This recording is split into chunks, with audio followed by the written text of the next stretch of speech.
Yes, તો આપણે છેલ્લે સ્વાધ્યાય 13.4 સ્વાધ્યાય 13.4 હતા અને એમાં આપણે એક્ઝામ્પલ નંબર આઈ થિંક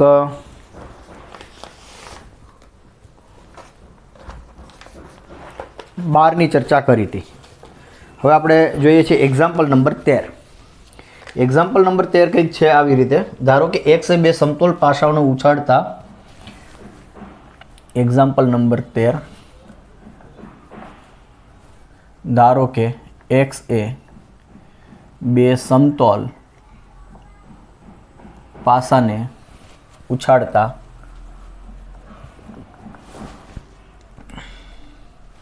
મળતી સંખ્યાઓનો સરવાળો દર્શાવે છે. તો એક્સનું વિચરણ અને પ્રમાણિત વિચલન શોધો.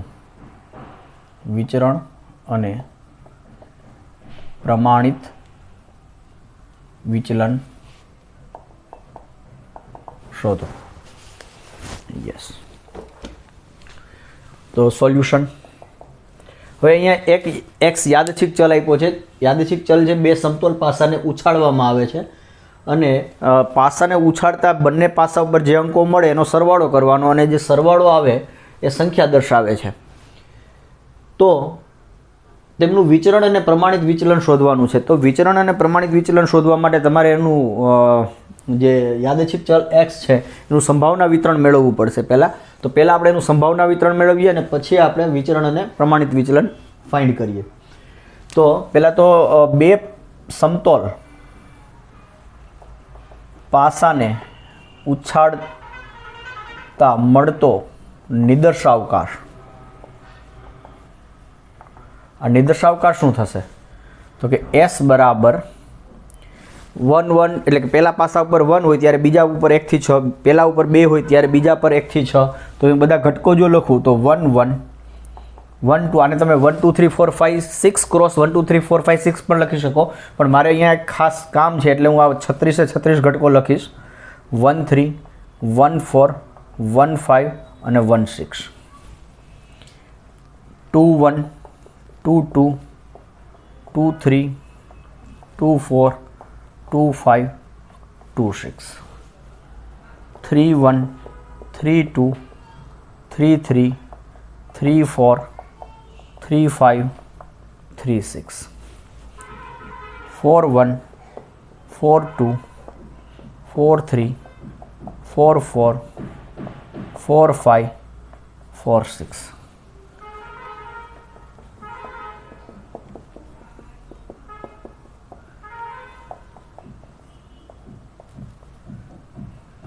5 6 6 1 6 2 6 3 6 4 6 5 and 6 6. આ 36 ઘટકો થયા. ઓકે, હવે આપણો જે યાદચ્છિક ચલ x છે એ x ક્યાંથી ક્યાં વ્યાખ્યાયિત થયો છે? તો કે x એ s થી r પરનું વિધેય છે. x ઓફ a, b, એટલે આ જે ઘટક છે આપણો a, b પ્રકારનો છે, એટલે મળતી સંખ્યાનો સરવાળો. તો હું આ જે x લખું અહીંયા, x એટલે આ x કેવા સ્વરૂપનો હશે? a, b. તો આમાં લખું છું એક્સમાં મળતી સંખ્યાઓનો સરવાળો. તો આ રીતે આપણો યાદચ્છિક ચલ x એ વ્યાખ્યાયિત થયેલ છે. ઓકે, તો હવે અહીંયા x કઈ કઈ કિંમતો ધારણ કરશે? એક્સની કિંમતો કઈ કઈ થશે? તો કે એક્સનો વિસ્તાર બરાબર શું થશે? તો કે જુઓ, બંને પાસા ઉપર નાનામાં નાની સંખ્યા 1 મળશે એટલે સરવાળો થશે 2, એટલે એક્સનો વિસ્તાર થશે 2 3 4 5 6 7 8 9 10 11 અને 12. મેક્સિમમ બંને ઉપર મેક્સિમમ 6 મળે એટલે સરવાળો થશે 12, એટલે 2 થી 12 એક્સની કિંમત થઈ શકે. હવે એક્સનું સંભાવના વિતરણ,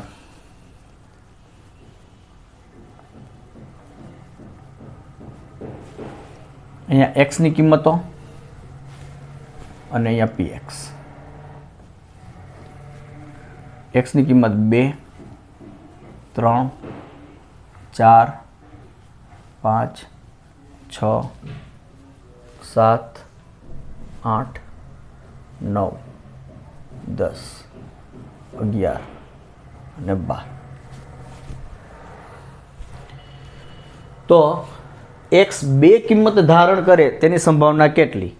તો કુલ ઘટકો છે 36, એમાં અંકોનો સરવાળો 2 થાય એવો એક જ ઘટક છે, રાઈટ. અને બીજું એક પેટર્ન આપણે જોઈએ. જુઓ, આ જે ઘટક છે અહીંયા સરવાળો કેટલો થાય છે? આનો સરવાળો 2 છે. પછી આ જે ડાયાગોનલ જઈએ આમ વિકર્ણની દિશામાં, તો 2 1 અને 1 2, એટલે આ ઘટકો, આ જે લાઈન છે એનો સરવાળો છે 3. આ લાઈન લેશો તો 3 1 2 2 1 3, તો આ જે લાઈન મળી મને એનો સરવાળો થાય છે 4. તો જેનો સરવાળો 4 થતા હોય બધા જ આ લાઈન પર છે. સરવાળો 5 થતા હોય એવા એ આ લાઈન પર છે. સરવાળો 6 થતા હોય એવા એ બધા જુઓ આ લાઈન પર છે ડાયાગોનલ. જેનો સરવાળો 7 થતા હશે એવા તો એ બધા જુઓ આ લાઈન પર છે.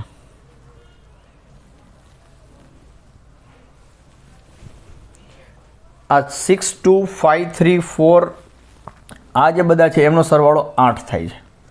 આ લાઈન ઉપર આવેલા છે. આ જે લાઈન ઉપર આવેલા છે આ બધાનો સરવાળો 9 થાય છે. આ લાઈન ઉપર આવેલા છે એ બધાનો સરવાળો 10 થાય છે. આ લાઈન ઉપર છે એનો સરવાળો 11 થાય છે. અને આ લાઈન ઉપર છે એનો સરવાળો 12 થાય છે. તો અહીંયા એક તમને કેમ પેટર્ન મળે છે ડાયાગોનલી, કે જેમાં સરવાળો સરખો થતા હોય એવા ઘટકો આવેલા છે બંને અંકોનો. તો 2 સરવાળો થાય એવો એક જ ઘટક છે, કુલ છે 36. તો આ ઘટક મળવાની સંભાવના કેટલી? તો કે 1/36. એવી રીતના 3 સરવાળો 3 થાય એવા, તો કે આ 2 ઘટકો એટલે 2/36. 4 માટે 1 2 3, 3/36. 5 માટે 4/36. જુઓ 4 ઘટકો છે, એક એક ઘટક વધતો જાય છે. 1 2 3 4. 5 માટે 1 2 3 સોરી 5 માટે 4 છે. 6 માટે 1 2 3 4 5. 5/36. 7 માટે 1 2 3 4 5 6. 6/36. 8 માટે, તો કે 8 માટે હવે ઘટવાની શરૂઆત થઈ. હવે 1 2 3 4 5, 5 ઘટકો થયા. 5/36. એવી રીતના 9 માટે 4/36 થશે, 4 ઘટકો. 10 માટે 3/36. 11 માટે 2/36 અને 12 માટે 1/36. તો જો અહીંયા સિમેટ્રિક છે છેડાથી. 1/36, 2/36, 3/36, 4/36, 5/36 અને 6/36. અહીંથી એક તમને પેટર્ન પણ મળે છે. તો આ એક્સનું સંભાવના વિતરણ તમને મળી ગયું. હવે મારે એમનો જોઈએ છે વિચરણ અને પ્રમાણિત વિચલન. ઓકે, તો વિચરણ એટલે કે એક્સનો વિચરણ એટલે કે વેરિયન્સ ઓફ એક્સ. હવે આનું સૂત્ર શું હતું? Summation xi² into p of xi minus summation xi into pxi આખાનો વર્ગ. i equal to 1 2 3 4 5 6 7 8 9 10 11. તો 1 to 11 જે આ તમારો x1 છે, આ x2 છે, પણ એ આપણે લખતા નથી. It is to be understood કે summation runs over all the elements. Yes. તો હવે આપણે આગળ બધાની કિંમતો છે જ, તો આ બધી કિંમતો મૂકી અને સાદુરૂપ આપો તો આ શું થશે? xi² into pxi. તો xi² એટલે આ જે 2 3 4 5 6 એ બધાનો વર્ગ, એની સાથે એમની સંભાવનાઓ છે એનો ગુણાકાર કરો. તો હવે જુઓ અહીંયા સંભાવનાઓમાં 1/36 બધામાં કોમન છે. તો આ સમેશનને હું આવી રીતના કંઈક લખી શકું, 1/36 કોમન અને xi² એટલે 2નો વર્ગ ગુણ્યા p ઓફ xi એટલે 1. એમાં 1/36 મેં 12 લઈ લીધા છે. એવી રીતના XI સ્ક્વેર એમાં 3નો વર્ગ ગુણ્યા 2/36, તો એમાં 1/36 12 છે એટલે ખાલી 2 જ આવશે અહીંયા ગુણાકારમાં. એવી રીતના અહીંયા 4 square into 3 plus 5 square into 4 plus 6 square into 5 plus 7 square into 6 plus 8 square into 5 plus 9 square into 4 plus 10 square into 3 plus 11 square into 2 plus 12 square into 1. જે 1/36 આવતા હતા એ બધા આપણે 12 લઈ લીધા. ઓકે, માઇનસ આ જે છે એ શું થાય છે? તો એમાં પણ તમે જોવા જાઓ તો XI એટલે આ 2 ગુણ્યા 1/36, 3 ગુણ્યા 2/36, 4 ગુણ્યા 3/36, આ બધાનો સરવાળો. એ જે સરવાળો આવે એ આખાનો વર્ગ છે. તો એમાં પણ હું 1/36 સામાન્ય લઈ શકું અને અંદર શું આવશે? અહીંયા 2 ગુણ્યા 1 વત્તા 3 ગુણ્યા 2 વત્તા 4 ગુણ્યા 3 વત્તા 5 ગુણ્યા 4, 6 into 5 plus 7 into 6 plus 8 into 5 plus 9 into 4 plus 10 into 3 plus 11 into 2 plus 12 into 1. અને આ જે આખું મળ્યું મને, આ સમેશન XI ઇન્ટુ PXI થયું, એ આખાનો વર્ગ છે એટલે અહીંયા 12 વર્ગ આવું કંઈક થશે. ઓકે, તો આ બસ હવે જસ્ટ ન્યુમેરિકલ કેલ્ક્યુલેશન જ થયું. તો આ કેલ્ક્યુલેશન કરો તો તમને શું મળે? તો કે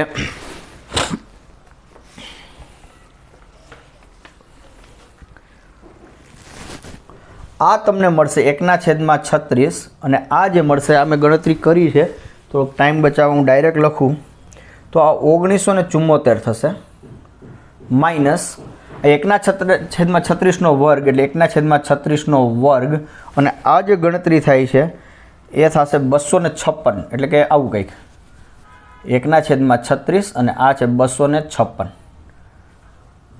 આનો વર્ગ. Right, you just verify.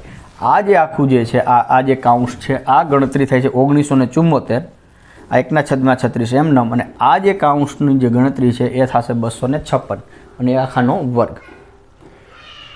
અને આ તમે આખું જે સિમ્પ્લિફાઈ કરશો દેન યુ વિલ ગેટ 5.8333.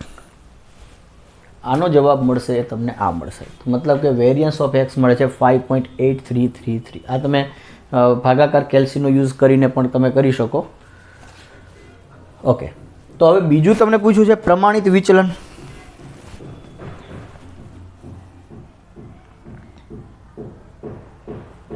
પ્રમાણિત વિચલન, તો પ્રમાણિત વિચલન એટલે પોઝિટિવ સ્ક્વેર રૂટ, ધન વર્ગમૂળ કોનું? વિચરણનું, એટલે કે વેરિયન્સ ઓફ એક્સનું, એટલે કે આનું વર્ગમૂળ એટલે 5.8333 આ વર્ગમૂળ. તો આ વર્ગમૂળ આવશે તમે કેલ્સીથી કરશો એટલે 2.4152. આ તમે વેરીફાઈ કરજો. તો આ થયું આપણું એક્સનું વિચરણ અને પ્રમાણિત વિચલન.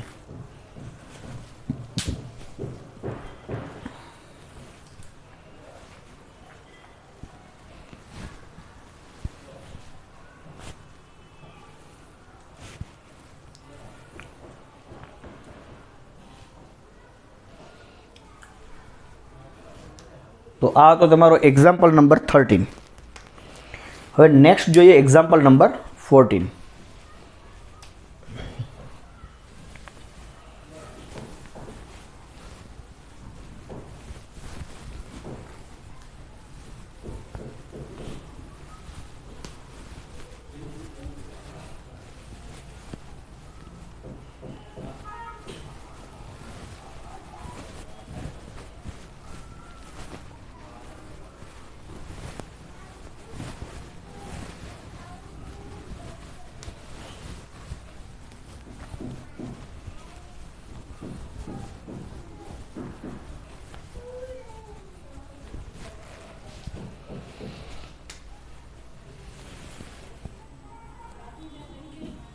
Example number 14.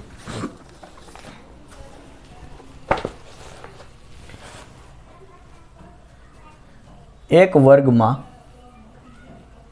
15 વિદ્યાર્થીઓ છે,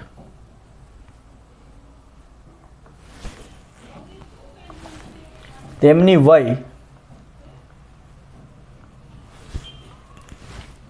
14, 17, 15, 14, 21, 17, 19, 20, 16, 17, 19, 20, 16, 18, 20, 17, 16, 19 અને 20 વર્ષ છે. એક વિદ્યાર્થી પસંદ કરવામાં આવ્યો છે.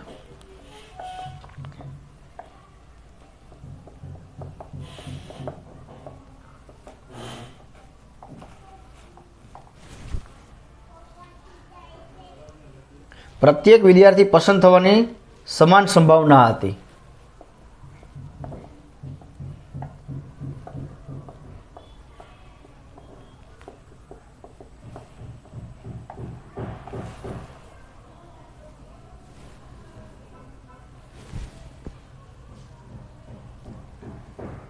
અને પસંદ થયેલા વિદ્યાર્થીની વય x નોંધી છે.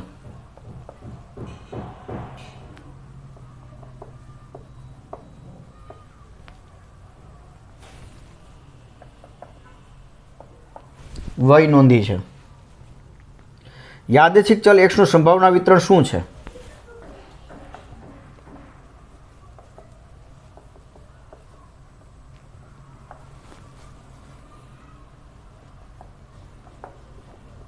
શું છે?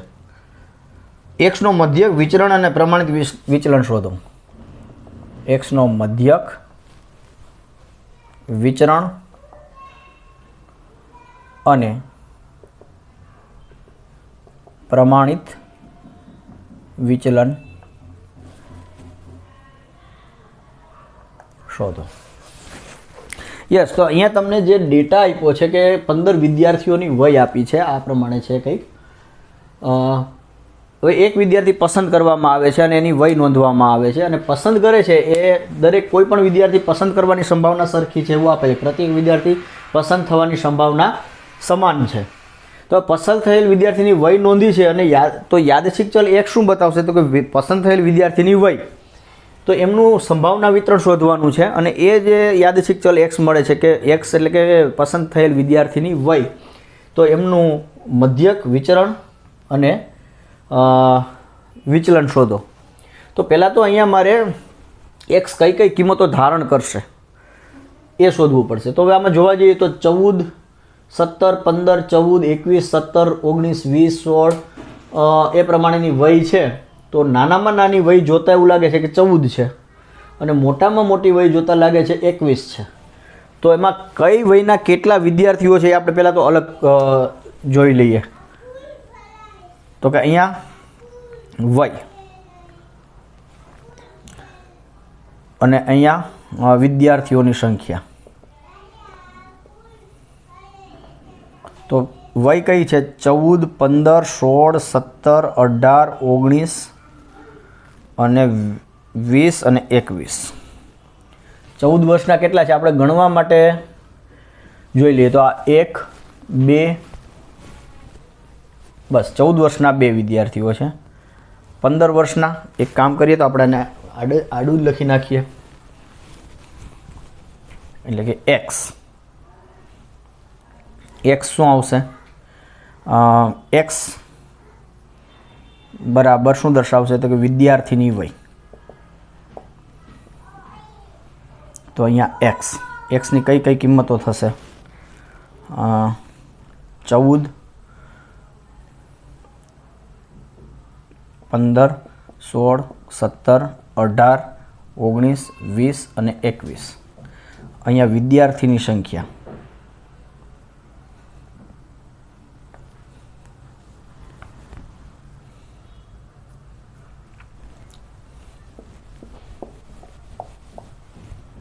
ચૌદ વર્ષના છે 1, 2. 15 વર્ષના 1, બસ એક જ છે. 16 વર્ષ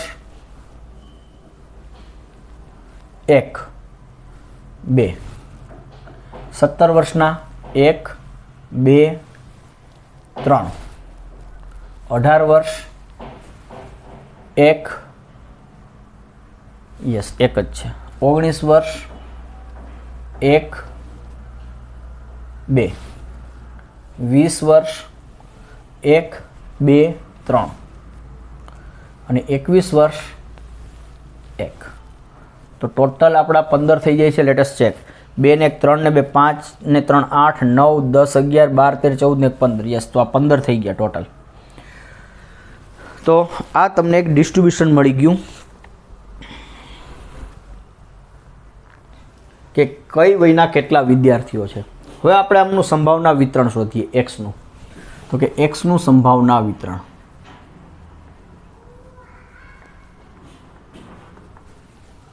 તો અહીંયા એક્સ દ્વારા ધારણ થતી કિંમતો કઈ કઈ કિંમતો ધારણ કરે છે?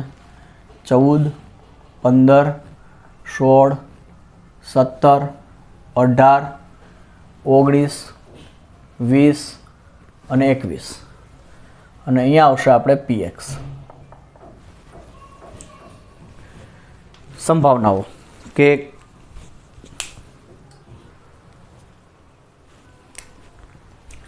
યસ. તો કુલ છે આપણી આગળ 15, એમાં 14 વર્ષવાળા 2 છે, એટલે કે એક્સની કિંમત 2 થાય.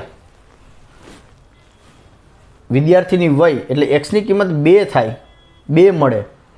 14 વર્ષની હોય વય, એની સંભાવના કેટલી થશે? તો કે કુલ 15 અને અનુકૂળ પરિણામો 2 એટલે 2/15. એવી રીતના 15 વયવાળા માટેની સંભાવના 1/15. આ થશે 2/15. આ થશે 3/15. 1/15. 2/15. 14 15 16 17 18 19 20 21. તો 2/15 1/15 2/15 3/15 1/15 2/15. યસ, આ છે 3/15 અને 1/15. તો આ આપણને સંભાવના વિતરણ મળી ગયું.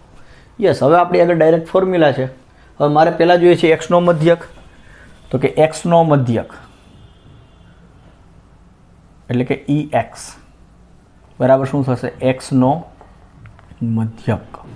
અને આનું સૂત્ર છે આપણી આગળ સમેશન એક્સઆઈ ઇન્ટુ પીએક્સઆઈ. એટલે આ થશે આપણું 14 ગુણ્યા 2/15 15 ગુણ્યા 1/15 16 ગુણ્યા 2/15 અપ ટુ 21 ગુણ્યા 1/15. હવે બધામાં છેદમાં 15 છે તો એ સામાન્ય લઈ લો અને અંદર આવશે 14 ગુણ્યા 2 વત્તા 15 ગુણ્યા 1 વત્તા 16 ગુણ્યા 2 વત્તા 17 ગુણ્યા 3 વત્તા 18 ગુણ્યા 1 વત્તા 19 ગુણ્યા 2 વત્તા 20 ગુણ્યા 3 વત્તા 21 ગુણ્યા 1. તો આ થયું 1/15.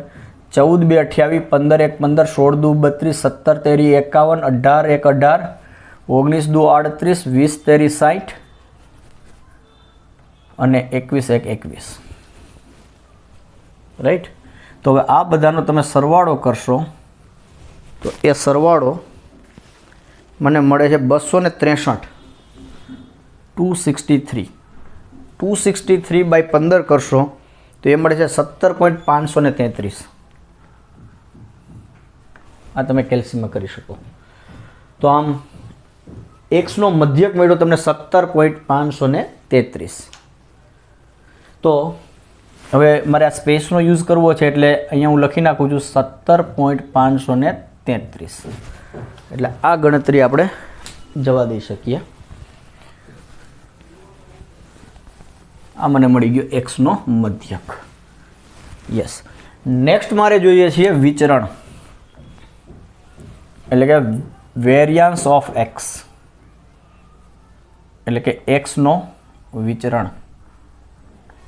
તો એનું સૂત્ર મળશે તમને EX² માઇનસ, હવે મને મધ્યક મળી ગયો છે એટલે હું આ સૂત્રનો ઉપયોગ કરું છું EX². આ નોટેશનનો. હવે એમાં આનું જે EX² છે આનું આપણે કીધું હતું શું થાય છે? આનું સૂત્ર XI² into P of XI minus E X એ તો આપણે શોધ્યો જ છે 17.533નો વર્ગ. Yes it is 17.533. તો હવે આ શું થશે? તો XI નો વર્ગ ગુણ્યા PX એટલે 14નો વર્ગ ગુણ્યા 2/15, 15નો વર્ગ ગુણ્યા 1/15 વગેરે. તો હવે મેં 1/15 ફરીથી અહીંયા સામાન્ય લઈ શકું ને અહીંયા આવશે 14નો વર્ગ ગુણ્યા 2 વત્તા 15નો વર્ગ ગુણ્યા 1, 16નો વર્ગ ગુણ્યા 2, 17નો વર્ગ ગુણ્યા 3, 18નો વર્ગ ગુણ્યા 1 પ્લસ 19નો વર્ગ ગુણ્યા 2 પ્લસ 20નો વર્ગ ગુણ્યા 3 અને 21નો વર્ગ ગુણ્યા 1. તો હવે જો તમે આનું સાદુરૂપ આપશો અને હા હજુ આપણે આ રહી જાય છે માઇનસ 17.533નો વર્ગ. હવે આ મળે છે 1/15. આ જે ક્લોઝ બ્રેકેટ છે એનું સાદુરૂપ આપતા તમને મળશે 4683. આ જે ભાગ છે આટલા ભાગનું સાદુરૂપ તમે આપશો તો મળશે 4683 માઇનસ આ જે છે 17.533નો વર્ગ. આ એમ નંબર રાખો. હવે આનો તમે છેદ ઉડાડશો અને કેલ્સીમાં કેલ્ક્યુલેટ કરશો એટલે એ મળશે તમને 312.2 અને આ મળશે 17.533નો વર્ગ મળશે તમને 307.4060 અને આ બાદબાકી કરતાં તમને મળે છે 4.7940. આટલું કંઈક મળશે 4.7940. તો આમ વેરિયન્સ ઓફ એક્સ એટલે એક્સનો વિચરણ તમને મળે છે 4.7940. તો આમ જોવા જઈએ તો તમને એક સંભાવના વિતરણ મળી ગયું. પછી સાદી ગણતરી જ છે. ઓકે સો અગેન હું આને રફ કરી નાખું છું. સી અહીંયા મને EX પહેલાં મેળવું હતો એટલે મેં એનો ડાયરેક્ટ યુઝ કર્યો છે અહીંયા.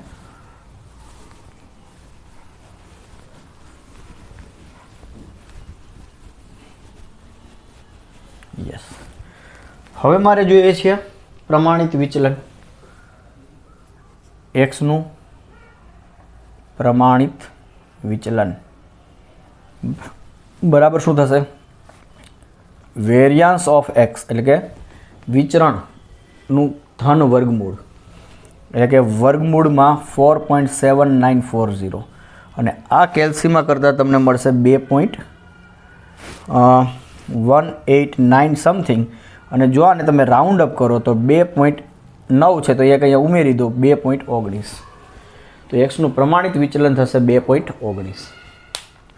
તો આ તો તમારો એક્ઝામ્પલ નંબર 14.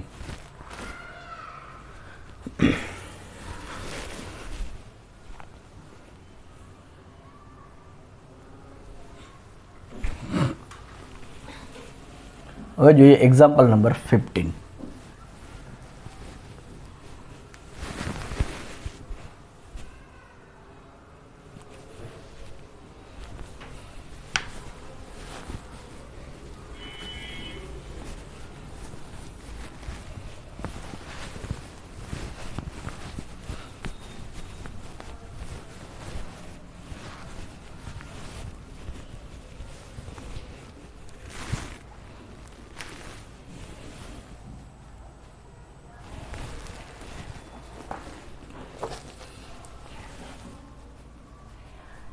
એક બેઠકમાં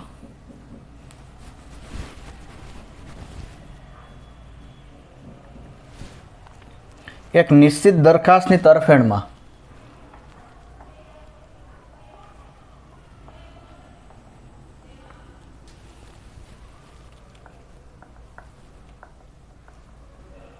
%70 સભ્યો અને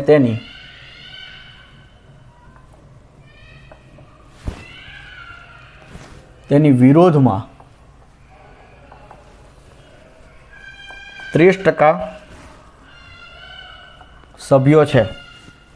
એક સભ્ય યાદચ્છિક રીતે પસંદ કર્યો.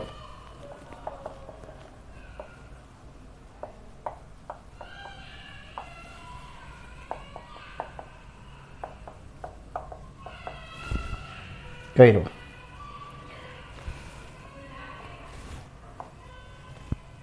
અને જો તે વિરોધ કરે તો આપણે x બરાબર 0 અને જો તે તરફેણમાં હોય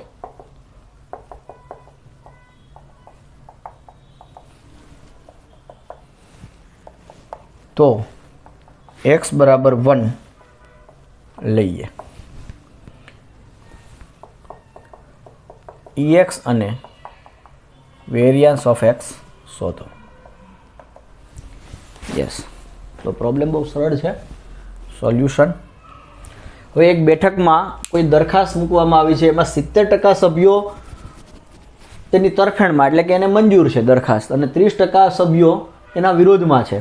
હવે આ જે કુલ સભ્યો છે એમાંથી એક સભ્ય યાદચ્છિક રીતે પસંદ કરવામાં આવે છે, અને પસંદ કરેલ સભ્યો આ બધામાંથી આવે છે, તો બની શકે કે એની તરફેણમાં હોય અથવા બની શકે કે એ દરખાસ્તની વિરોધમાં હોય. તો એ પસંદ કરેલ સભ્ય જો એના વિરોધમાં હોય તો હું એક્સની કિંમત 0 લઈશ, અને જો એ સભ્ય પસંદ કરેલ સભ્ય એની તરફેણમાં હોય એટલે કે એ દરખાસ્ત સાથે સહમત હોય તો હું એક્સની કિંમત 1 લઈ. મતલબ કે અહીંયા જે એક્સ તમારો યાદચ્છિક ચલ થયો, એક્સ કઈ કિંમત ધારણ કરે છે તો કે પસંદ થયેલ સભ્યનો મત કેવો છે, એની તરફેણમાં છે કે એની વિરોધમાં છે. તરફેણમાં હોય તો એક્સની કિંમત 0 અને વિરુદ્ધમાં હોય તો એમની કિંમત વિરોધમાં હોય તો કિંમત 0 અને તરફેણમાં હોય તો કિંમત 1. તો યાદચ્છિક ચલ એક્સની કિંમત 0 અથવા 1 છે. તો આ એક્સ માટે તમારે ex અને વેરિયન્સ ઓફ એક્સ શોધવાનો છે. તો પહેલાંનું સંભાવના વિતરણ જોઈએ આપણે, બરાબર. તો અહીંયા એક્સની કિંમત તો પહેલાં તો એ નક્કી થઈ ગઈ કે એક્સની કિંમતો કઈ કઈ મળશે, 0 અને 1, બરાબર. તો અહીંયા હું એક્સની કિંમત લઉં 0 અને 1. અહીંયા એની સંભાવના કે એક્સ છે એ 0 કિંમત ધારણ કરીને સંભાવના કેટલી, તો કે એક્સની કિંમત 0 ક્યારે થશે તો કે વિરોધ કરે તો આપણે x બરાબર 0 કરીએ છીએ, અને વિરોધ કેટલા લોકો કરે છે 30%. તો 100માંથી 30 એટલે સંભાવના કેટલી થઈ 30/100, બરાબર. અને 1 કિંમત ક્યારે ધારણ કરશે તો કે તરફેણમાં હોય તો તરફેણ કરે એવા સભ્યો કેટલા છે 70%. તો 70/100 એટલે આને જો હજુ થોડું ટેબલને અહીંયા એક્સટેન્ડ કરી દઉં સાદું રૂપ આપીને, તો આ થયું 3/10 અને આ છે 7/10. 0 0 કેન્સલ કરી નાખીએ છીએ. ઓકે, તો હવે આ એક્સ મળી ગયું. તો હવે ex ને વેરિયન્સ ઓફ એક્સ તો મળે જ. તો ex શું થશે આપણો સમેશન xi ઇન્ટુ pxi, એટલે કે 0 ગુણ્યા 3/10 વત્તા 1 ગુણ્યા 7/10, એટલે ફાઇનલ આન્સર આવ્યો તમારે 7/10 એટલે 0.7. તો આ તમને મળી ગયો ex. વેરિયન્સ ઓફ એક્સ શું મળશે તો કે summation xi square into p of xi minus summation xi into pxi whole square, અથવા આ ex જ છે, ex નો સ્ક્વેર અને મેળવેલો જ છે, પણ આમાં બહુ લાંબુ નથી, બે જ કિંમતો છે એટલે ભલે રહી આ રીતના સૂત્ર. તો xi નો સ્ક્વેર એટલે 0 નો સ્ક્વેર ઇન્ટુ 3/10 વત્તા 1 નો સ્ક્વેર ઇન્ટુ 7/10 માઇનસ આ સમેશન xi ઇન્ટુ pxi આ આર્યું મેળવેલું જ છે, તો આને લખી જ નાખું 7/10 વર્ગ ડાયરેક્ટ. તો આ 0 નો સ્ક્વેર એટલે 0 ગુણ્યા તો 0 જ થઈ ગયો. આ 7/10 માઇનસ 7/100 એટલે આમ જોવા જાવ તો આ 49, 7 નો વર્ગ 49, અને આ 7/10 છે તો 70/100 કહેવાય. હવે 100 સામાન્ય થઈ ગયા, 49 ને 1 50 ને 2 50 ને 20 70 એટલે 21, તો 21/100 એટલે આ મળ્યા મને 0.21. તો વેરિયન્સ ઓફ એક્સ જે મળે છે એ મળે છે આપણને 0.21. તો આ ex અને વેરિયન્સ ઓફ એક્સ. તો આ થયો તમારો એક્ઝામ્પલ નંબર 15.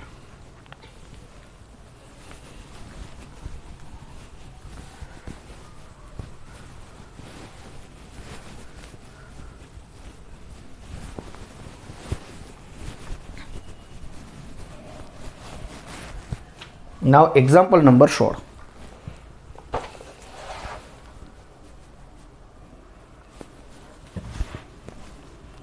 એક પાસાના 3 પૃષ્ઠ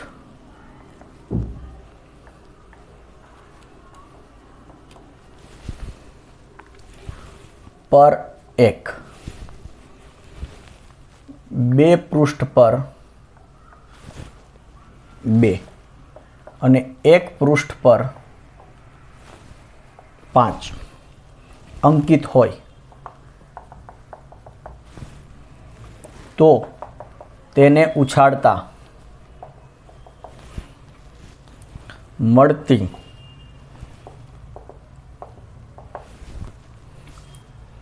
સંખ્યાઓનો મધ્યક શોધો.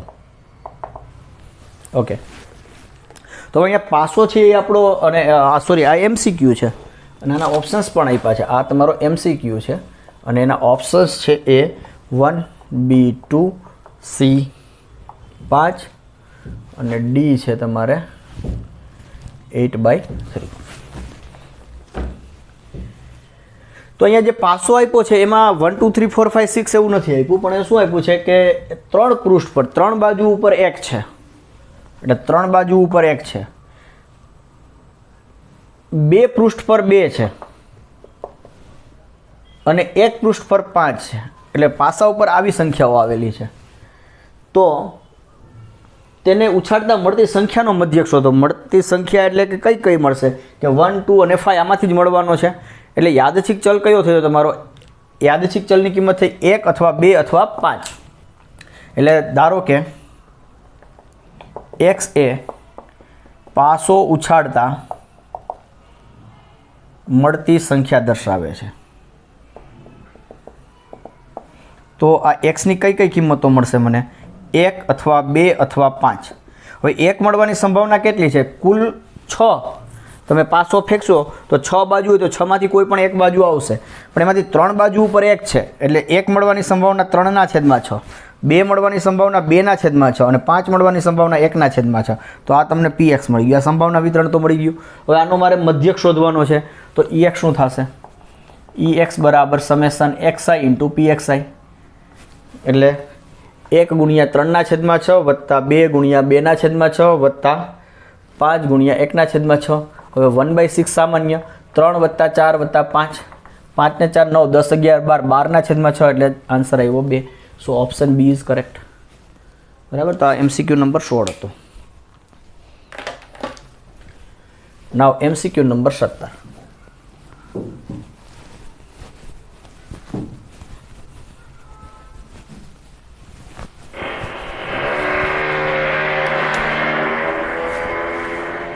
MCQ નંબર 17 એમાં કહે છે, ધારો કે પત્તાની થોકડી માંથી 2 પત્તા યાદચ્છિક રીતે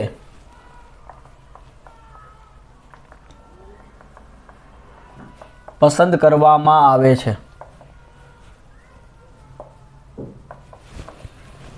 ધારો કે x એ મળેલ એકાની સંખ્યા દર્શાવે છે.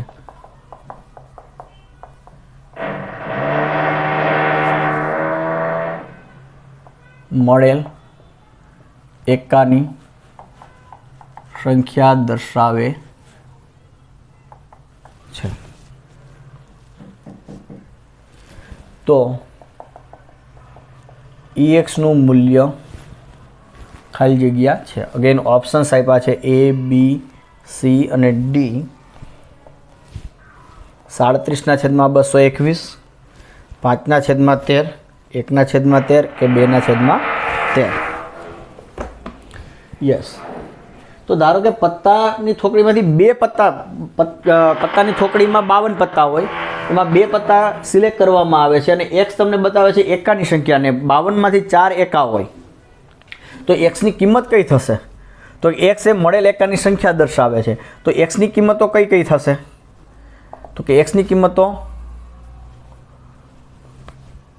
કા 0 થશે, એક પણ એકો ના આવે, અથવા એક એકો મળે, અથવા 2 એકા મળે.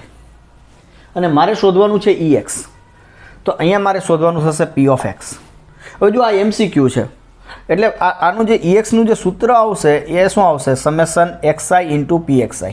હવે આ XIની કિંમત હું 0 લઈશ તો 0 ગુણ્યા PXI, અહીંયા જે પણ કંઈ આવવાનું છે અહીંયા વોટ એવર એ તો 0 જ થઈ જવાનું છે, એટલે આ હું શોધતો જ નથી. હવે 1 માટે જોઈએ આપણે તો કે પી ઓફ એક્સ બરાબર 1 શું થાય? પી ઓફ એક્સ બરાબર 1, આ એક્સ બરાબર 1 હોય આ કેટલા થશે? મતલબ કે તમને એક એકો મળે. એક એકો મળે છે એનો મતલબ પહેલાં તો તમારે 52માંથી 2 પત્તા સિલેક્ટ કરો એટલે 50C2 કુલ પરિણામો. એક એકો મળે છે તો 52માંથી તમારા 48 પત્તા બીજા હશે અને 4 પત્તા એકાના છે. 48 ને 4 52. તો એક એકો મળે છે મતલબ કે એ જે છે એ 4માંથી 1 પસંદ થવો જોઈએ અને બાકીના 2 જ પત્તા છે તો બાકીનું એક પત્તું 48માંથી પસંદ થવું જોઈએ. એટલે આ 48C1 ગુણ્યા 4C1 એટલે આ મને મળ્યા 48 ગુણ્યા 4 અને 52C2 એટલે 52 ગુણ્યા 51 છેદમાં 2 ગુણ્યા 1 તો એ 2 ઉપર જવા દઉં છું એટલે આ થયું, રાઈટ. અને પી ઓફ એક્સ બરાબર 2 આની કિંમત કેટલી મળશે? તો કે 52માંથી 2 પસંદ કરવાના છે અને બંને એકા હોવા જોઈએ. બંને એકા હોવા જોઈએ મતલબ કે 4માંથી જ પસંદ થવા જોઈએ, 4માંથી જ 2 પસંદ થવા જોઈએ. તો 4C2 એટલે 4 ગુણ્યા 3 છેદમાં 2 ગુણ્યા 1 અને અહીંયા 52 ગુણ્યા 51 છેદમાં 2 ગુણ્યા 1 એ બંને કેન્સલ થઈ ગયા એટલે આટલું થયું. હવે આને જો હું કેન્સલ કરું તો આ 13 ચોક 52 અહીંયા 17 તેરી 51 અને 16 તેરી 48 એટલે 16 દુ ને 32 આ થયા 32ના છેદમાં 13 ગુણ્યા 17 અને આ જોવા જઈએ તો અહીંયા પણ 13 ચોક 52 સોરી યસ 13 ચોક 52 અને અહીંથી અહીંયા ઉડાડું તો 17 તેરી 51 એટલે આ મળ્યા મને 1ના છેદમાં 13 ગુણ્યા 17. તો આ જે મને મળે છે આ છે 32 છેદમાં 13 ગુણ્યા 17 અને આ મળે છે 1ના છેદમાં 13 ગુણ્યા 17. તો EX શું થશે આપણો? Summation XI into PXI. હવે આ જે પણ કંઈ મળે આ કંઈક મળે છે આ હું શોધતો જ નથી કારણ કે મારે 0 થઈ જવાનું છે.